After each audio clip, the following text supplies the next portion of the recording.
Hello, boys and girls. I am MVP Dawncroft, and this is the second episode of Lore of StarCraft. I am here with Ponera, Top Secret, and Boisterous. And this time, we are talking about another one of the infamous villains of the old StarCraft universe, the original Zerg Overmind. And with that note, I'd like to give you a brief little introduction.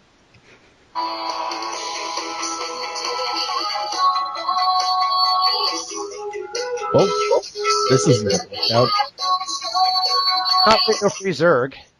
Yeah, All right. no, that's not Radio Free Zerg. It's not Radio Free Zerg. I thought we would set the mood because we're talking. I don't get it, but I get it. You know, you're the leader of the show, so I'm just not even going to argue against it at this point. just gonna go along with it. Okay. Dogcroft is in charge on this one, so. Yes, I am the lore master. Okay, so the Overmind, as many of you I'm sure already know, was the undisputed leader and controlling body of the Zerg Swarm for basically all of the Zerg's existence as a organized race up until the end of the original StarCraft campaign where Tazadar destroys the Overmind. Now, the Overmind is a very interesting character in that it is portrayed as a biological god. It speaks in a very King James-ish archaic form, using words like behold, and it just its entire style of talking. And it also it always speaks definitively, like there's never a doubt in its voice. This is so. I have created you to serve me. Everything you are lies wholly within me. We will do this. It's all very certainty. So definitely portrayed as some kind of dark biological god. And to my knowledge, it's the only character in the StarCraft universe that's really portrayed that way. For instance, the Zerg Cerebrits, which are connected to the Overmind, they're kind of its underlings, its lieutenants, and they pass on the orders and control from the Overmind to the Overlords, and from the Overlords to the various minions and broods. False.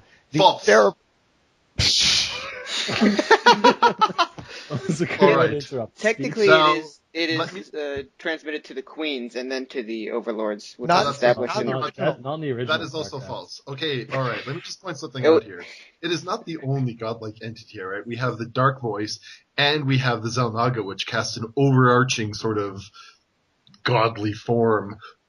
In fact, they even created the Overmind. So I just want to point out that they're not the only ones with this sort of Indeed, but- omniscient... They are not characters in the original StarCraft campaign. Also, we're going to just talk about the original StarCraft campaign. Well, that's the area that the Overmind is, unless we're talking about the Overmind in that, that's cinematic. Yeah, the cinematic. We can I talk don't a get started little on bit. that. Anyways, what I was saying about the Cerebrits is that they are basically like humans. They have opinions, and they voice them. I mean, we only know two of the Cerebrits really well. That is Dagoth and Zaz. Zaz. Z-A-S-Z, I believe. Yeah. And, they don't have, they're he's, they're referred to, in the masculine, whereas the Overmind is referred to as it. False. Yes. I want to point out also that in the original StarCraft campaign, you are a Cerebrid as well, so that's a third Cerebrid. Yeah, but we don't know the player Cerebrid as a character. The player Cerebrid is mentioned very lightly in one of the books, where basically it's just like Kerrigan killed the player Cerebrid. Boom, that's the end of the story arc. But here's the thing, though. You probably know yourself well enough, and if you're playing the role of the Cerebrid, then the decisions you make are impacting sort of whether you go, Lings or Hydras or whatever. Right. That's what characterization is, right. What units you decide to build. the Hydra Brood. But I would say that there is one point where the Overmind is referred to in the masculine, and that's when Kerrigan calls it father. She says, by your will, father. Father, I live to serve. Yes. Yeah. Overmind is almost certainly female, given the, what we've established in anatomy of StarCraft, though. Elaborate. It's the Queen of Ants of the. No, ants have nothing to do with lore. All right, they don't. What about Lore of Ants? Lore of ants. Lord of ants. Yeah, Exactly. the Lord of the Rings parody, Lord of the Ants. I And think that it'll what be she meant, about a little hobbit named Ponera. Gosh dang it. Okay, so the Overmind, as far as we know, its purpose was always to seek out the Protoss and assimilate them into the swarm. And of course, it assimilated more than the Protoss. It would assimilate any species it would find worthy. actually technically since the Protoss apparently cannot be assimilated, but their DNA can be sort of You can't be infested. Yeah. So the goal was to actually kill off the Protoss. Indeed. Hence why they was- invaded Ire. And That was actually a completely different goal. The original goal from the Overmind setup for the Xel'Naga was for the Zerg to merge with the Protoss and create a second race of Xel'Naga. Bestiality? Yeah, something like that. But then the Dark Voice had a kind of this overarching plan. I forget how he actually got in contact with the Overmind, but he basically corrupted the Overmind's mission and made it go after hunting the Protoss. Gave it an arbitrary directive that it was not able to resist. Not consciously, at least. Subconsciously, it did, as we know. Now, the Overmind has it's a very deep voice, very rumbly. It almost sounds like more than one person talking, because it echoes and rumbles so much, which gives it a sound of just massiveness. And its portrait, very interestingly, is an eye. Now, an eye, when something is shown as just an eye, that represents both knowledge and power. Where do you get this from? This is just literature archetypes, literary archetypes. Oh, okay. And that's what I think they were, and that fits with the Overmind. It basically sees everything and knows everything. At least supposedly it does. Supposedly. Now, as for the capabilities of the Overmind, what it could actually do besides commanding the swarm, things are a bit sketchy. We know it's somehow had the ability to create wormholes. Goodness, I don't know how. Entanglement. Entanglement, yes. Creep entanglement. Without ants. That's a whole physics thing that would take a while to explain, so I'm going to try not to get into that. Yeah, I don't know. We did see it in one cinematic, the Final Zerg cinematic, going through orbit of Ire, kind of in like an asteroid shell. It looks like a giant walnut, in my opinion. You ever seen that? It's just whirling through space. It's definitely a giant walnut. It's a giant walnut. Okay. And then then it cracks that nut when it hits the planet, and it comes out as a giant. What did I say? It's like a cross between a squid and a cactus. See this thing? It does. It looks like the cross between a squid and a cactus. I guess. Maybe with a bit of a sea anemone mixed in. Are you guys trying to get me to talk or something? You want me to talk about its anatomy here? Oh, no, absolutely not. We're just... No, don't just shut up, guy who talks about anatomy, and let's talk about literature. Yeah. Hold on, let me just take a look at this thing here. All right? Yeah, okay. Take a look. The eye is kind of interesting. The way that it sort of shuts, it can't shut fully, which is kind of awkward. It might dry out. Maybe there's like a little Zergling with an eyedropper. It's an unblinking eye. That goes I think it's kind of weird because the eye looks like it's actually physically inside of the Overmind. Because if you look at the portrait of the Overmind, there's no actual eye on it. So I think that's literally just there for, as Doncroft said, like the literary kind of standpoint. Well, it's the eye in the mind, you know. Yeah. There's also the archetype of the third eye. It's not really an archetype. It's more of a... Yeah, let's not talk about the pineal gland, okay? Third eye, hippies. The picture needs to put the Overmind from StarCraft 1, because StarCraft 2 has the big-ass eye right on it. Right, and the third eye would allow you to see into other people's minds. Here's the thing about the Overmind is, as it continues on, like you see it in I guess like the unit model for Wings of Liberty or whatever, is this big sort of blobby thing with spikes. I mean, there's no real reason to make it, competitive and give it all sorts of bells and whistles. So I think it's just like a big mass of like Zerg DNA that's a little bit running rampant as far as like not regulating which genes are switched on and off, because there's no point in saying, oh well, we need to make this thing, aerodynamic, or we need to make this thing move faster, because it's a big sedentary pile of crap. Well, So we can take a look at that. First off, I would imagine that underneath all the spikes and stuff, it's just a big network of synapses. And Yeah, the other thing is that it needs to be able to withstand travel through hyperspace, subspace, wormhole, whatever it uses to get across. Those are the only two or three things that is necessary for the Overmind. So you can derive what you will from that. it probably just goes into basically like what tardigrades do. They can kind of go into assist and just go into like a hibernation kind of mode, where that's probably. We're going. I mean, I don't mind it, but I think we're going a little too deep into the anatomy.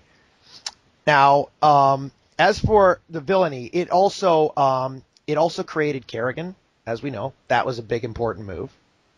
So, leading off of the previous villain we talked about, Arcturus, he had a lot to do with Kerrigan becoming what she is now. And then the Overmind just took over, out of the frying pan and into the fire. And with Kerrigan, he was creating, I believe, what was to be a very advanced weapon, because humans had telepathic power, and no other species had encountered had telepathic or psionic power of any merit besides the Protoss. Quick question though. According to the lore in Wings of Liberty, in particular, I believe it was in the final. Was it the final Protoss? Anyway, it comes out that's where they go extinct. I'm not sure exactly when they say it, but like they do. Dark Voice does come out and say like, okay, one person could have prevented this, and you guys are all idiots. And, that was Kerrigan. That was the last one. Yeah, and he wasn't necessarily, the Overmind wasn't necessarily making the perfect weapon. I mean, it sure seemed like that at face value on. Its reasons were dual. I mean, it had a conscious reason and a subconscious reason. Yeah, so it was being basically compelled to improve Kerrigan in order to save the galaxy later, but at the same time, he was also making sort of something capable of taking over control of the swarm should something happen to it. And it probably knew. It was probably smart enough to know, okay, well, I'm going to be targeted down. Like, if they get the chance, they're going to gun me down. So it needed to have that sort of check and balance, because, as we know, the Cerebrits are all a bunch of, prepubescent girls slap fighting about this. Dagoth would have a thing or two to say to you. Anyway, he probably ended up infested and a slave in his hive for a long time. Yeah.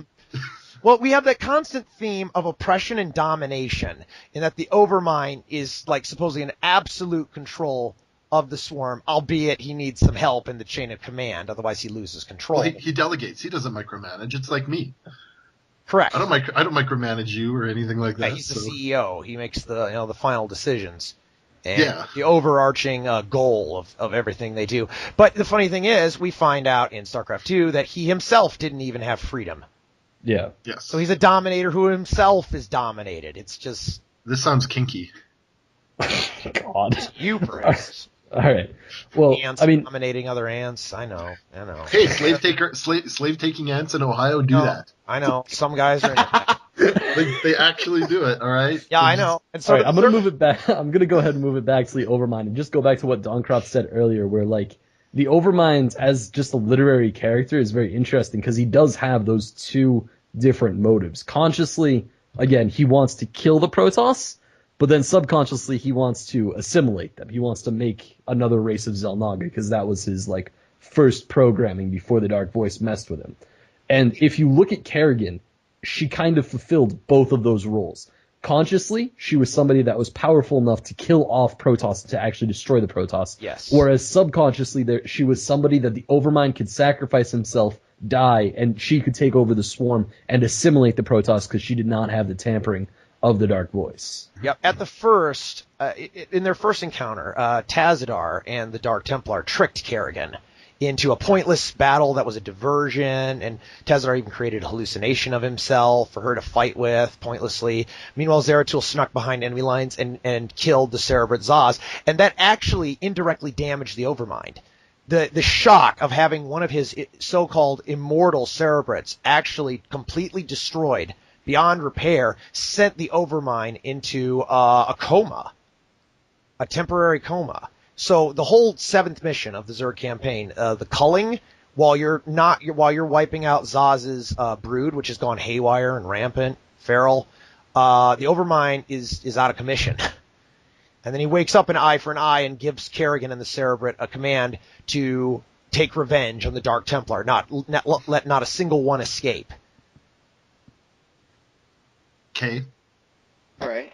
I don't really know where to go from there. That pretty much covers it, I guess. I don't know. It does. So we know that the Overmind, what we do know about it is that something to do with the Cerebrates and the Overmind, they used void energies somehow, or something similar to them. It hasn't been explained yet. I'm hoping in Heart of the Swarm it will be, at least somewhat. Don't hold your breath. We know that... Yeah. Well, I'm actually very good at holding my breath. I've been holding it for about 25 days now.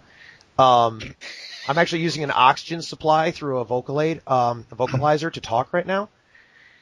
You should see how blue I am. I'm like a Smurf.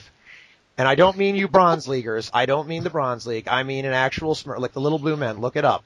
Type it in on YouTube. SMURF. God, All right? it's so weird people don't know what a Smurf is. I know. We're old. Except for you, Top Secret. You're young. Enough. Yeah. Yeah. All right. So we know the Overmind had the ability to create new Cerebrates, which is funny because you'd think if these Cerebrates are immortal, he wouldn't need to create that many. Well, he had to create them in the first place. That's true. These Cerebrates did not exist until after the Overmind overthrew the Xel'Naga's control. Right. Honestly, I don't think they existed for a little while after that, because after he smashed them through, he only had one planet of stuff to work with, which I think was just Larva. And then he managed to get a hold of their ship, probably got around on that for a little while. Yep. He got a hold of one of their world ships. He absorbed a lot of their knowledge. I don't know if he did that by quote-unquote magic or by doing a lot of reading with that giant eye of his. Maybe they had like an Ultralisk hold up a book. Oh, Ultralisk weren't. And like somebody was holding up a book, or maybe somebody was reading it to him like every night, like a bedtime story. Maybe that was the dark voice. Yeah, maybe he was like bedtime favorites. He was nurturing him with his dark voice. Oh god. Great. All right, With well, the this is star. getting a little bit fanficky. I think that like what the Overmind did as far as getting that knowledge was that the Xel'Naga actually kind of imprinted their knowledge on crystals, as far as I've learned. Yeah. That's what like the Uraj and the crystals. Kali and all that stuff were. Mm-hmm. So he probably just absorbed the crystals and absorbed their knowledge through that Well, yeah, path. and essentially when it's stored in the crystals, it's just electromagnetic pulses traveling through the crystal lattice. So he probably just absorbed the pulses, decoded them in his millions of trillions of synapses, and then just processed them. Along that line of thinking, I will note that on the Zerg debriefing screen, there is a purple crystal That's true. wrapped in, Zerg basically tendrils. It's not creep per se, but so that supports it. I mean, and the Protoss also have a crystal. I always wondered what those were. Well, I imagine there's some kind of databases, crystallic technology. We don't really know. But both the Zerg and the Protoss have uses for them.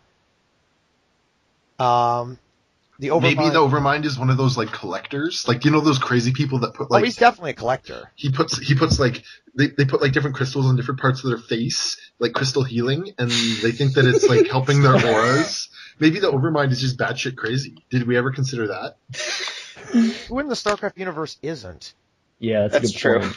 I mean, if you have to be crazy to live in the Koprulu sector to begin with. Well, you don't have a choice though, because how are you going to get back to Earth? Now you fly. No, I don't think they actually have like knowledge of where Earth is, because the Koprulu sector was originally just like an area of prisoners. Yeah, if they know where Earth is, it's hidden far away from anybody, because the Zerg has infested so many people. They would have gained knowledge of Earth at that point, and nobody really knows. Well, So there was that basically, UED. Except for the UED, yeah. Except for the UED had that lovely propaganda video, and it is theorized that it was planning an invasion of the Earth itself. But That was pretty sweet. highly trained blah blah blah forces were more than a match, even though we were fighting an So invasion. here's a question. So basically, the Koprulu sector is okay. Just bear with me, all right? the Kapurlu sector is Australia. So like Right. 80% of the people are derived from like the scum of the earth, right? And Sorry, so all our Australian viewers, you don't have to leave. This is not.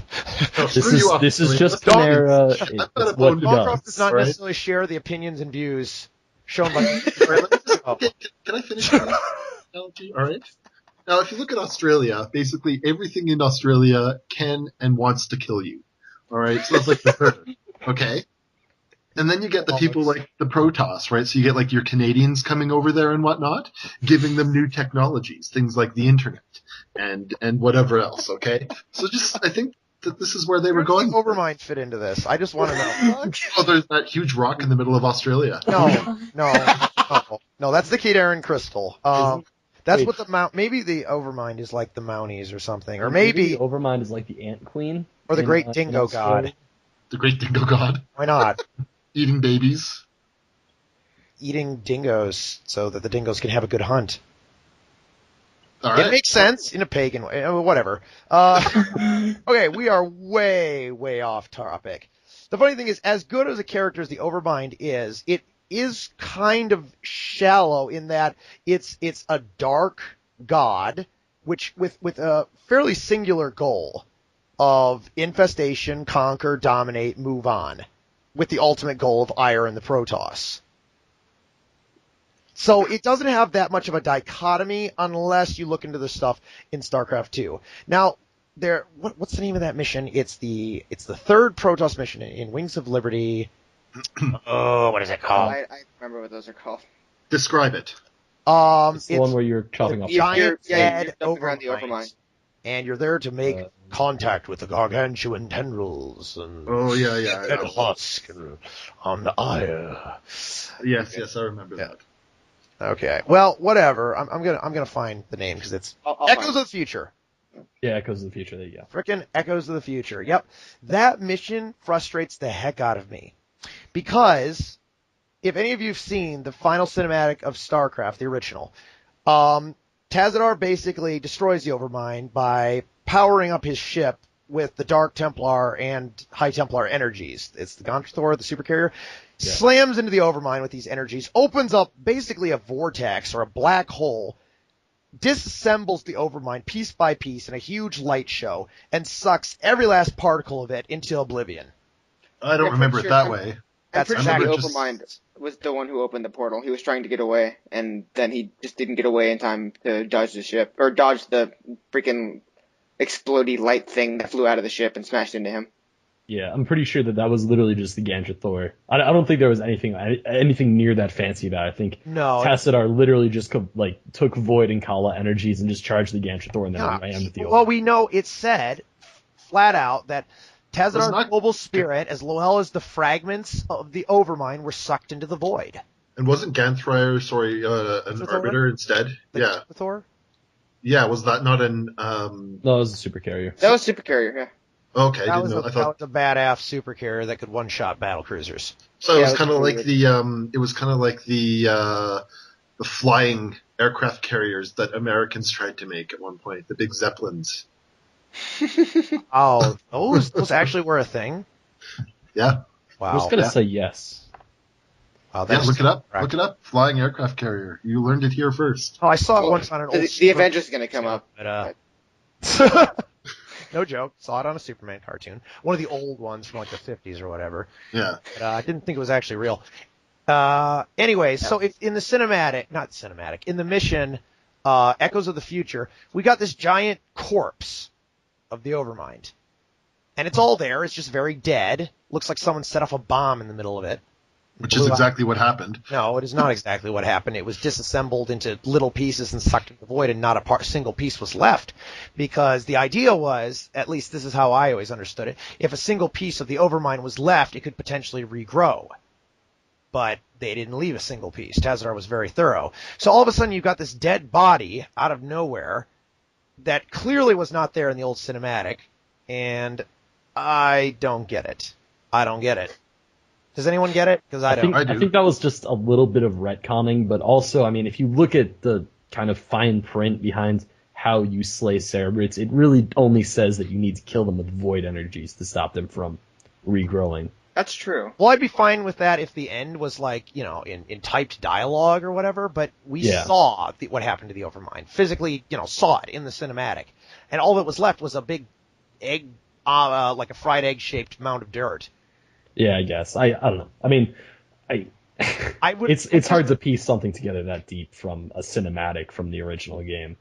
That's true. It is, but honestly, that's all we had to work with. Yeah, I guess. And we made the most of it. I mean, look at that darn vague cinematic. We'll probably talk about this later about Phoenix, with his side blades like fizzle out because he didn't use Energizer batteries. And then the Hydralists own him. Apparently. We are in no way affiliated with was... Energizer batteries, by the way. Oh, I use them. So I guess we're not sponsored by them, so. Right. Get on that. All right, I'll contact them today. You'll keep an active StarCraft going and going and. Oh my God! Shut up. Hey, if it works, it works. Oh Jesus! This is like Full Throttle retard with the brake line cut. I've seen worse. I can't even. Okay, back to Echoes of the Future. It was revealed in that mission that the Overmind was actually happy when it died. It's like it wanted to die. So it was like a prepubescent girl then? No, more like an old man who's been a slave for too long and he wants to die just so he can be free. Which again, so that he can be with the prepubescent girls, right? Yeah, no. I'm pretty sure that those were like his final thoughts, and they were like all from his subconscious, kind of. Yep. Again, that's the. It contradicts the original cinematic because in the original cinematic, the portal opens up while the Overmind is trying to get away before the Gantrator impacts. He was trying to get away and live.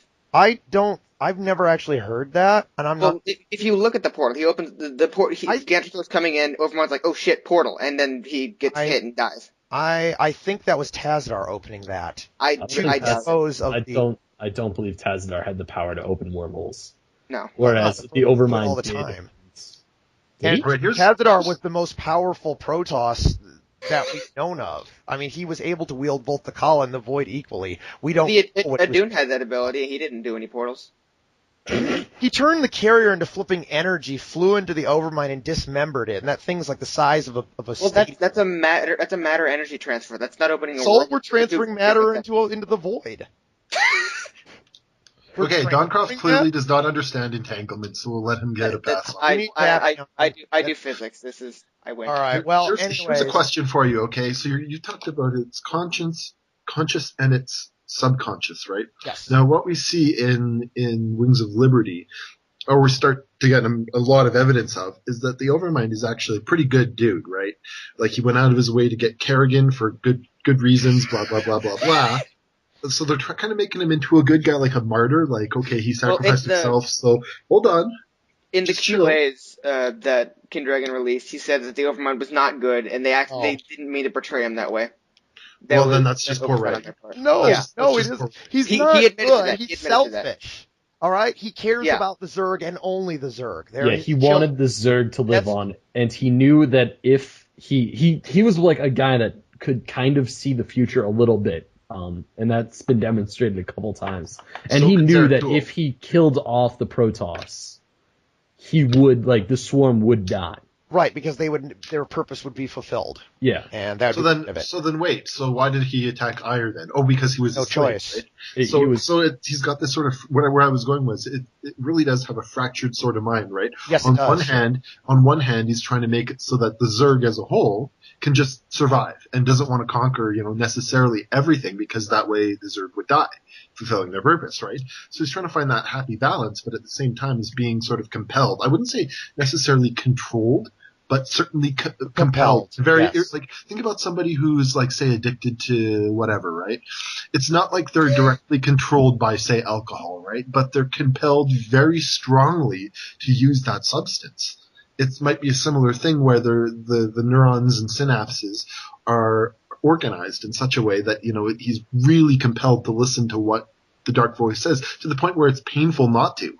So subconsciously, you leave your 6-pack open and by the sink to a point where you're sleeping, it can fall into the sink. because you're subconsciously rebelling No, against no, your drinking habits. Okay, I'm just Gotcha. pointing that out, right? And I don't think it's necessarily like slavedom or anything like that. I think it's more of a very strong compulsion. And in making Kerrigan, he actually sort of was rebelling, right? Like he was sort of saying, okay, well, this will be our ultimate weapon, and we'll be able to fulfill our purpose. But he knew, he knew that Kerrigan was the key to Also survival works as of a everything. failsafe. That works as A what? question that has not yet been As a failsafe. Well, actually, go ahead. I was just gonna say it also works as a failsafe. You know, if the Yes. Overmind happened to die on Ire, then it is a fallback plan. Right. Even though I think he knew. I think he knew he would die. It's possible. I don't know. That's debatable. I mean, he wasn't exactly begging to be killed. They had to fight tooth and nail just to get to it, and it nearly cost them all of their remaining forces. Here's the thing, though, right? Yeah, he was compelled to do it so strongly. But I think that maybe there was sort of something that the Overmind did. That, I mean, with such an aggressive move on Ire, he knew that there was probably a good chance that something would happen to him. Now, there's a question that hasn't been answered. We don't know if infested Kerrigan would have been able to free the Zerg as infested Kerrigan, because it could have been that the control element that was in the Overmind bled into Kerrigan through the infestation process. It absolutely did, but he also knew that he gave her the tools, I believe, to give her more free will. And then she was able to do things like, did she not infest Rashagal? I believe Rashagal wasn't. It wasn't infested. Well, she didn't infest her. She overthrew mind her control. mind. Yeah. Overthrew her mind. They had a psionic or psychic duel, and Rashagal lost. Her mind was broken, and she basically became just a puppet for Kerrigan. Yeah, yep. So I think that he did give Kerrigan these tools in order to do good and to keep the Zerg alive, which is the main focus. But at the same time, there was still that same compulsion, or at least elements of it. So it's kind of like actually Lamarckian genetics would kind of explain this a little bit. I mean, there's a recent study has shown that if a man is obese for a certain amount of time, like a fairly lengthy time, before having children, and he sires a female, that female is passed a gene that is switched on, and that almost guarantees that she'll have diabetes. Wow. So it's kind of one of those things where this I mean, obviously a lot of his genetics and things were involved. Maybe these genes which were switched on because of the compulsions, or because of how the Overmind was made, were passed on to Kerrigan inadvertently, because obviously, as we discussed, maybe the Overmind isn't really as genetically tidy as some of the other strains. Well, let's think about this. The Overmind infested Kerrigan, but Kerrigan inadvertently or indirectly became de-infested also because of the Overmind. It was the Overmind that passed the vision to Zeratul, albeit it was dead. Yeah. But still. And then they passed that to Raynor, and that resulted in what we have now, which is Kerrigan not dead, but alive and free, supposedly, of the Zerg infestation. It's actually more likely that I think that Zeratul forcibly took the information. The Overmind was, I don't think the Overmind voluntarily, because it was dead, right? Yeah, that's why it's indirect. But it's still interesting to think about. I mean, how far did the Overmind's foresight really go? Well, it depends on what Dark Voice gave him. Because Dark Voice interesting thing that I find from the Overmind. One of the Overmind's failures were oversights that it didn't account for. The defeat of the Overmind was just things he didn't take into account, such as the Netherrim. He didn't know that they existed, because the last he heard from Xel'Naga, all the Protoss, they left the Protoss. Those are the Dark Templar, right? Right. Okay. All he knew about the Protoss is that they were left with the Kala and all of the Kalani technology from Xel'Naga relics, and that's all he knew about them. He didn't know about the Gate Schism that split the Dark and Light Protoss, and he didn't know that they had access to void energies. No, he certainly did not. When he lost his Cerebrits, when he lost his Cerebrits, he didn't know. That's when he first found out about the Dark Templar. Right. That's how they cleared the path to the Overmind. They killed 2 more Cerebrits. Right. 2 more. The 2 Cerebrits that basically acted as the Overmind's bodyguards. So killed those 2, and yeah. once he went to Ire, once he found out about the Dark Templar on Char, when he went to Ire, from anything he gleaned from Zeratul, he probably didn't think that the Conclave would be very open to the Dark Templar. Open enough to bring the Dark Templar back to kill the Overmind, which they weren't. Absolutely wouldn't. He was right. He was right, but I think he Raynor. He underestimated Tassadar. Tassadar, Raynor, and Phoenix. A stubborn trio, those three. Which led to his loss. So it doesn't sound like he was stubborn. It sounds like he thought he knew more than he did. He was overconfident. Yeah, he's a bit of a tragic villain.